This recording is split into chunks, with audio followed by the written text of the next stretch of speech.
Zakai, do you like coming off the bench? Truthfully, yeah, but I have no problem starting or coming off the bench. No matter what my role is for the team, I'm happy with it, and if it's working, I'm fine with that. So when you come off the bench, what are you seeing that helps you when you enter a game? I can just see how each player is playing. Truthfully, just what they like, what they don't like, what they get into, like what's their hot spots, what they're trying to get to, and how we can change that. Zakai, what is your biggest takeaway from Atlantis? What do you think you guys did well down there that allows you to walk out with the trophy? I just think that we were mentally and physically locked in. We knew that it was a nice scenery, it was a nice place to be around, but at the end of the day, it was a business trip, and we knew we wanted to leave with a championship. And for us to do that, we had to stay locked in all 3 days that we had to play, and I think that we did that. You talked a lot about defense in that press conference after Kansas. How important is it that you guys maintain that, especially coming up later this week and stuff? It is really big for us, and we know that we can't let up at any point. And just like I said in Atlantis, if we stop our man from scoring, we're going to be in every game. So I think we just got to keep doing that and keep our foot on the pedal. You guys said that Colorado loss was probably good for this team early. Just since then, what's been kind of the change in the locker room and on the court for you guys? I would just say our mindset, and we know what each individual can do and what their strengths are, and everybody's just sticking to that and knowing that Coach Barnes is going to be Coach Barnes, and he's going to be on us, and that's what he's supposed to do because he's our coach, and just us being ourselves and our mindset, really. That was the biggest takeaway from that game. Is it fair to say that this team likes playing defense? Oh, definitely. Because if we didn't, a lot of us would not be out there. So, but I do think it's this team definitely loves playing defense. I wouldn't say like, I would say love, because just if we get a defensive stop, everybody on the sideline gets hyped. And not a lot of places you'll see that, but I think that everybody here loves to play defense and to stop the man in front of us. How do you see Jonas going to come into his own down in the Bahamas? Jonas is really impressive, and it wasn't nothing new to me because I see that every day. Jonas is Jonas, and he's always going to be Jonas. But he was really impressive, and everybody was saying all of this stuff about him. But I see that every day, so it wasn't a big shock to me. But he's really good, and I'm glad that he took that challenge and stepped up in that moment. I'm really happy for him.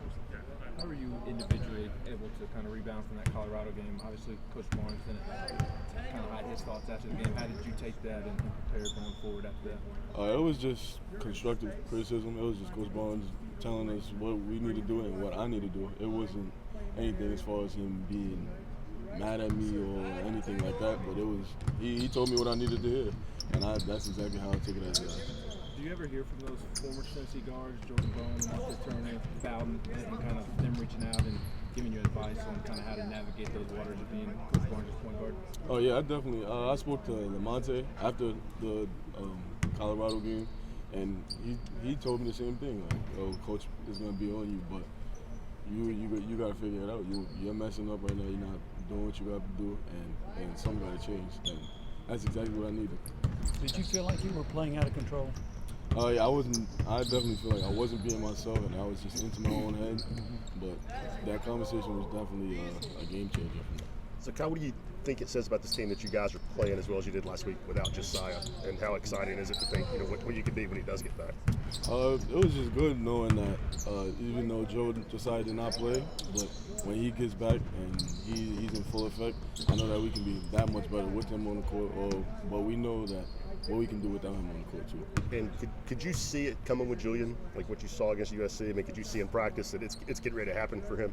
Oh yes, definitely. Because Julian, he's not the type of guy that thinks just because he was a 5-star that he has this ego or that he just feels entitled. He's the exact opposite. That he knows that he has to come in day in and day out and work, and that's exactly what he does. But I can see it with Julian coming, and it's gonna get scary for a lot of people. He's not afraid to dive on the floor, is he? Oh no, he's not. He'll put his body on the line for not just the team, but for coaches too. Like he listens to everybody, and that's my biggest takeaway with him. So kind of it feels like Coach Barnes gives tough love. How do you feel you respond better with tough love or kind of caring love? Which one? I would say tough love because my mom, she is the queen of tough love. I remember having bad games when I was younger, or not even bad games. I would have a great game, and she somehow, some way would find a takeaway of what I did bad in that game. And I used to hate it, but it helped me a lot. And then Coach Barnes doing that, it did help me a lot also. And going off that, Coach Barnes said you embody a Tennessee Vol because of your ability to do what's best for the team. What do you think a Tennessee Vol embodies? I would just say exactly what you said, doing whatever it takes for the team and just giving it your all day in and day out, and just putting your heart out there on whether it's the court, the field, classroom, no matter what, just giving it your all no matter what you're doing. Is your mom pretty knowledgeable about basketball? A little bit throughout the years. She started getting into it more and more, but she would just get on me about, truthfully, just defense. She wouldn't so much like say anything about much of offense. She used to be more of a football fan. Well, she is a big football fan.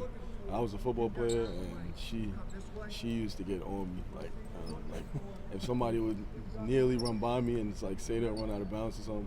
Well, why didn't you hit him? She would just say slick stuff like that. But she throughout the years she's grown on basketball, and she's starting to know the game more and more. Was she an athlete herself? Not too much. Not too much. She tried. She told me she tried, but she just didn't have that much skill. But she did try. One more. What have been the challenges of being the lead ball handler whenever you're on the court this year and kind of being the focal point of other teams' scouting reports? I wouldn't say it's just so much challenges. I would just say knowing that day in and day out, you're going to be gunning for. Somebody's going to be gunning for you and trying to take you out the game, because I know what we try to do with some other teams. So just knowing and having the right mental mindset that, hey, somebody might try to come at me in the wrong way. I can't lose my composure, and I got to always know that I can control everything that goes on the court. Thank you, Zakai.